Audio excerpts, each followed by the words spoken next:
انه اهمية الحدود النفسية بتأثر او بتساعد بشكل كبير جدا في الشعور بالقوة الشخصية.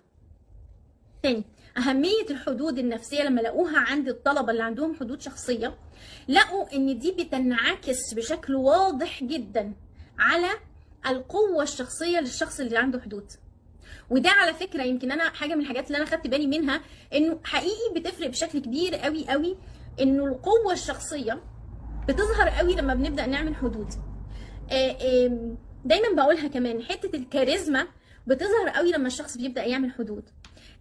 انك تكون اول ما بتبقى متواجد في مكان فبتلفت الانظار، بتظهر قوي اول ما بتبدأ ترسم حدود. أنا نهى موسى، أول كوتش حدود في الوطن العربي. ما تنسوش تعملوا له فولو على الانستجرام.